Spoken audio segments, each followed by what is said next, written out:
অবসরের কথা নিজেই জানালেন নেইমার জুনিয়র। ইনজুরির সঙ্গে লড়াই করে খুবই ক্লান্ত তিনি। তবে এদের মাঝেও সুখবর রয়েছে।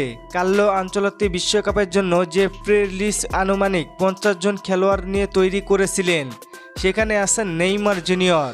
শুধুমাত্র এবার নয়, আগে থেকেই তিনি নেইমারকে এই লিস্টে রেখেছেন। কোচ শুধু অপেক্ষা করেছেন নেইমার কখন 100% ফিট হয়।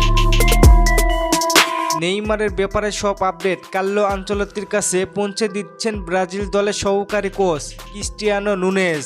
তিনি প্রতিনিয়তই নেইমার ও ফিজিওর ক্লাব সান্তোসের সাথে যোগাযোগ রাখছেন। অর্থাৎ চারদিকে যতই গুঞ্জন থাকুক না কেন, কার্লো আনচেলত্তি নেইমারকে কেন্দ্র করে বিশ্বকাপের পরিকল্পনা সাজাচ্ছেন। তবে শর্ত একটাই, নিজেকে ফিট প্রমাণ করা।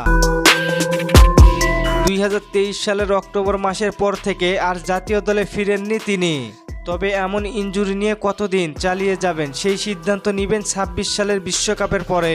ব্রাজিলের কাজের টিপে দেওয়া এক সাক্ষাৎকারে নেইমার বলেন, ভবিষ্যতে আমার জন্য কি অপেক্ষা নিয়ে আছে তা আমি জানি না। ডিসেম্বর মাসে আমি অবসর নিতে পারি। আমার হৃদয় যা সিদ্ধান্ত নিবে সেটাই হবে।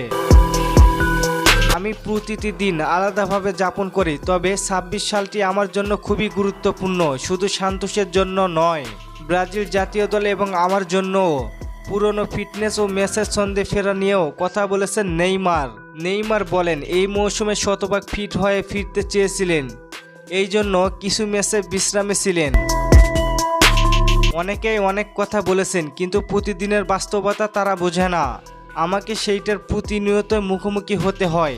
নেইমারের কথা স্পষ্ট, সে 100% ফিট হওয়া এবং ডিসেম্বর মাসের অবসরের কথা ভাববে নেইমার।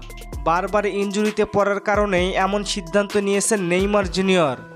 আপনার কি মনে হয়, কবে অবসরের ঘোষণা দিতে পারেন নেইমার? জানিয়ে দিন কমেন্ট করে। আর ফুটবলকে নিয়ে নতুন কোনো প্রশ্ন থাকলে করতে পারেন, পরবর্তী ভিডিওতে রিপ্লাই করব। অবশ্যই নাম দিয়ে কমেন্ট করবেন। ধন্যবাদ।